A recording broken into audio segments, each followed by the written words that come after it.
Terima kasih teman-teman. Assalamualaikum warahmatullahi wabarakatuh.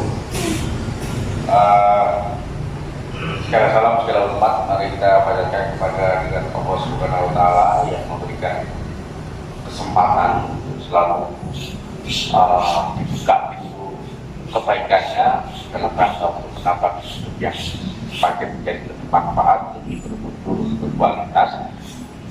Selamat datang dan ucapkan kepada kawan-kawan, kepada rekan-rekan, sahabat-sahabat semuanya yang sudah pada malam hari untuk berbagi rasa dalam menghadiri acara rutinan kelas ideologi setiap malam Kamis kita lakukan, dan alhamdulillah pada saat ini kita lakukan di kantor PDMU yang memang niatnya kelas ideologi ini adalah temu saudara, adalah sarana untuk silaturahim sekaligus berbagi rasa, berbagi nilai-nilai, cara pandang sebagai bagian dari usaha menguliti dan berbagai macam tema-tema yang kita usung dalam setiap malam Kamisnya.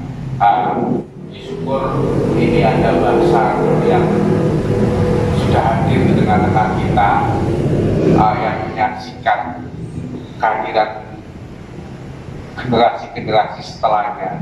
Semoga saja nanti tidak hanya menjadi singa podium, tidak hanya jadi macan podium, tapi memang menjadi macan ketika melihat kemungkaran yang lain.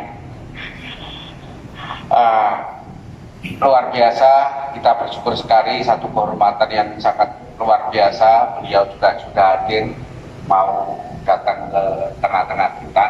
Ada Kang Budi juga, Bang Budi di media yang saya nggak tahu, baru tahu kemarin di webinar. Ternyata tadi sudah saya konfirmasi, Bang, kiat-kiatnya untuk menjadi lebih optimis apa Bang? Tadi belum dijawab, mudah-mudahan nanti segera dijawab. Ada Bang Nanang, Bang Tunggul yang juga lama belum berjumpa, alhamdulillah saat ini sudah berjumpa. Ini ada Bang Enong selaku pemangku adat yang juga hadir, beberapa teman-teman yang lain, ada Kang Jawi, terima kasih atas kehadirannya. Mudah-mudahan ini semakin menambah nilai berkah, menambah nilai persaudaraan di dalam rangka untuk sama-sama menggotong dari visi besar yang dimiliki bangsa kita. Puji syukur atas segala limpahannya. Mudah-mudahan apa yang kita lakukan ini menjadi bagian dari sesuatu yang memang menumpuk keberartian itu, sehingga apa yang kita lakukan dalam setiap malam Kamis ini menjadi bagian dari kumparan energi yang semakin menguat. Dan sebelum acara ini dimulai, tanpa mengurangi rasa hormat, mari kita sedikit untuk merundukkan kepala, mengeningkan cipta, sekaligus berdoa sebagai niat kita bahwasanya doa ini adalah menegaskan bahwa kita memang tidak punya daya upaya kecuali dengan izinnya. Mudah-mudahan apa yang kita lakukan ini juga mendapat ridho, mendapat bimbingan, mendapat petunjuk untuk menjadi hal yang sebagaimana dikehendakinya, dengan niat yang paling dalam pada leluhur, pada semua makhluk, pada diri kita, kepada semua orang tua. Al-Fatihah.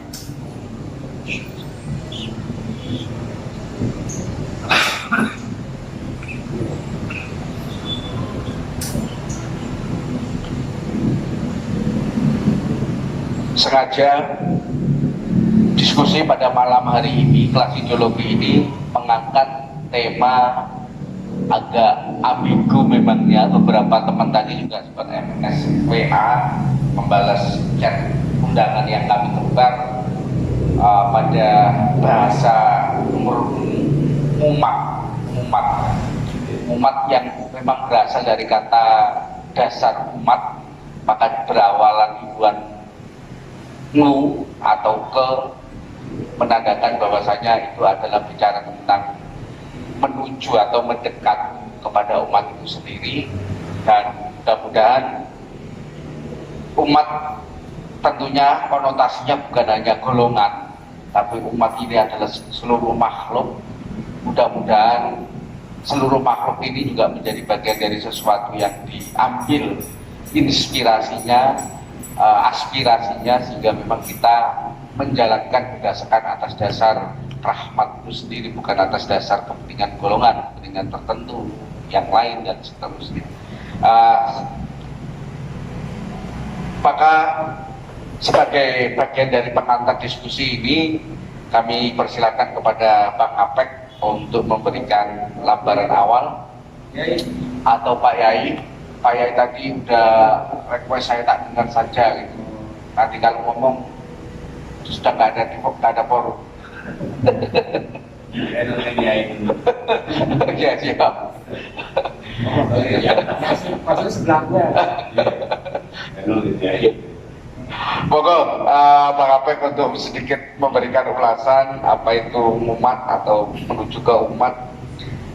Mudah-mudahan karena tugasnya ilmu itu adalah mensadarkan, membangun kepedulian, maka semoga saja ketika ilmu itu juga ada di umat, maka yang bangkit bukan hanya ulama, bukan hanya kalangan cendekiawan, tapi yang bangkit juga umat secara keseluruhan. Monggo Bang Apek. Terima kasih. Assalamualaikum warahmatullahi wabarakatuh. Waalaikumsalam.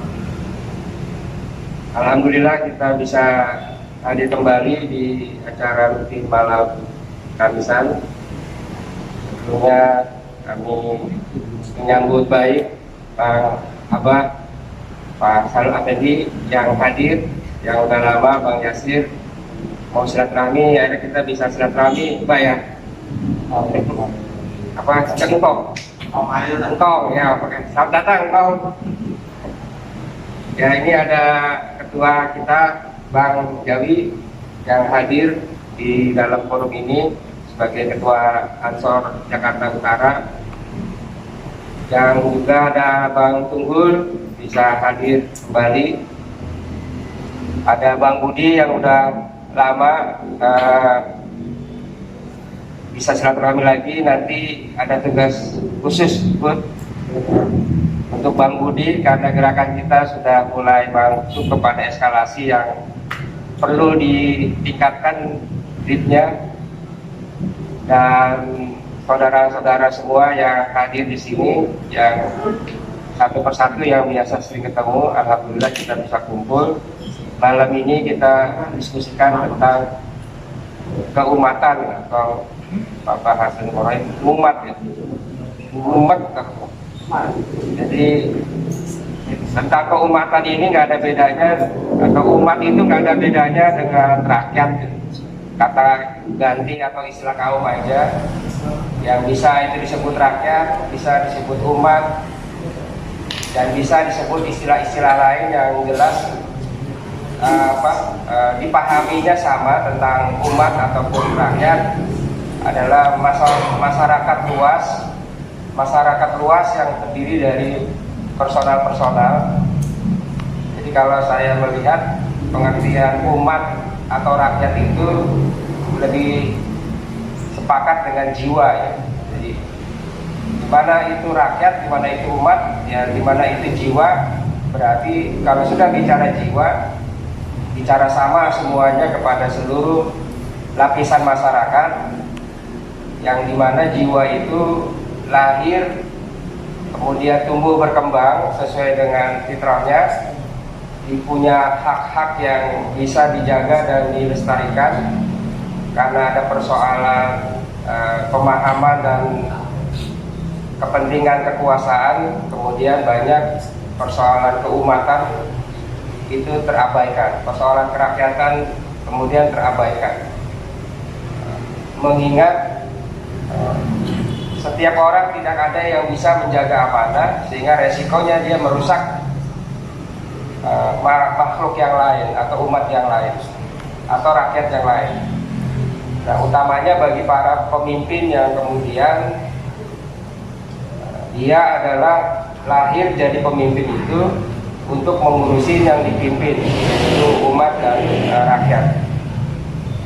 Dan tren sekarang ini kekuasaan itu kan kalau dalam istilah Rotecker kan cenderung korup. Kekuasaan itu korup. Jadi siapa yang berkuasa pasti jolim, pasti korup. Nah, korbannya pasti saudaranya sendiri, yaitu rakyat ataupun umat. Oleh karenanya kita yang berkesadaran harus memiliki oposisi, memiliki pencegahan dari kemungkaran itu. Jadi manusia itu pilihannya dua. Kalau dia nggak berkuasa, dia oposisi. Nah, kalau dia beroposisi, maka dia nggak berkuasa. Karena berkuasa dan beroposisi itu adalah sama-sama berkuasa. Hanya istilah berkuasa itu kesepakatan formal yang diberikan. Sementara oposisi itu kesepakatan formal yang tidak diberikan secara nilai-nilai resmi. Jadi hidup kita itu hanya dua, berkuasa atau beroposisi, untuk dalam rangka berlangsungnya terus kebaikan dan kebenaran. Dia adalah dua sisi yang nggak boleh dipisahkan. Kalau berbicara umat akan terabaikan bila tidak ada yang beroposisi. Semuanya ingin berkuasa, kemudian berkuasa dalam lingkaran lain dia tidak ada. Maka kekuasaan itu karena nggak ada oposisi, dia akan menindas. Nah, bila ada konsep oposisi, maka terjadilah kestabilan, keseimbangan, keadilan. Jadi kalau ada orang yang maunya berkuasa, kemudian tidak mau beroposisi, maka dia sedang lagi meniatkan dirinya menghantam kepada nilai-nilai kebenaran dan keadilan. Jadi kalau semuanya mau berkuasa dalam orientasi kewenangan yang sifatnya resmi, terus tidak mau ada yang beroposisi, dia adalah artek kejahatan itu sendiri. Jadi kalau di negara kita itu digiring opini, oposisi tidak ada. Ini kan persoalan pemahaman kayak umat dan rakyat. Oposisi itu adalah sebuah penyelenggaraan agar berjalannya kehidupan secara natur gitu, secara alamiah. Maka diperlukanlah oposisi. Nah, kalau kita nggak mengenal oposisi, sama saja negara kita mau mengkhianati kestabilan, keadilan itu sendiri.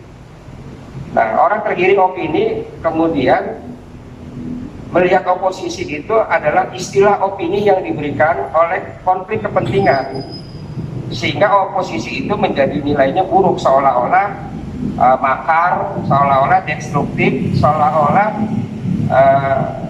tidak punya sebuah nilai toleransi, seolah-olah seperti itu. Padahal yang dia hadapkan itu adalah persoalan etika beroposisi. Jadi bedakan oposisi dengan cara orang menjalankan oposisi.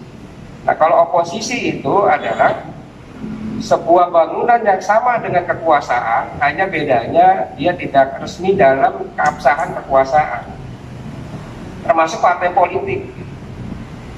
Kalau semuanya berkekuasaan atau berkoalisi, nggak ada yang beroposisi, maka kebenaran itu menjadi mutlak, absolut kebenarannya gitu, karena nggak ada lagi kebenaran yang lain. Jadi dia memonopoli segala hal, karena seluruh kekuatan disentralkan kepada kekuasaan yang sah secara formal. Nah, sementara yang menjaga negara di luar kekuasaan itu kemudian distempel nggak baik. Nah, itulah kemudian munculnya tema malam ini, mendekatlah kepada umat. Itu akibat nggak ada oposisi. Nah, ini persoalannya. Oleh karenanya, kalau ingin melihat kerakyatan, keadilan, kemanusiaan yang segala macam Pancasila, maka kalau nggak ada oposisi, bullshit. Sama dengan kita bicara tentang formal dan tidak formal.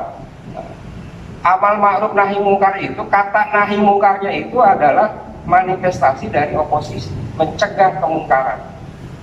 Jadi kalau orang menjalankan oposisi, itu adalah ibadah juga. Dia sedang menjaga kebenaran dan keadilan. Nah, sulit kalau kemudian kita tidak punya kekuatan antara kita di kekuasaan atau antara kita yang beroposisi kemudian membela masyarakat. Ketika bicara membela masyarakat, itu kan tercecernya sebuah urusan pemerintah yang tidak bisa mengatasi, sehingga terjadilah tertindasnya rakyat dan masyarakat atau terbelakangnya umat karena tercecernya. Tercecer ini bisa karena terlalu sibuk pemerintahnya ngurusin yang lain, bisa dilupakan, bisa juga disengaja.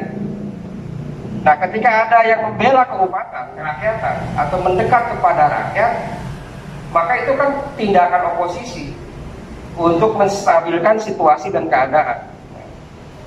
Jadi ini perlu ada pencerahan untuk diluruskan.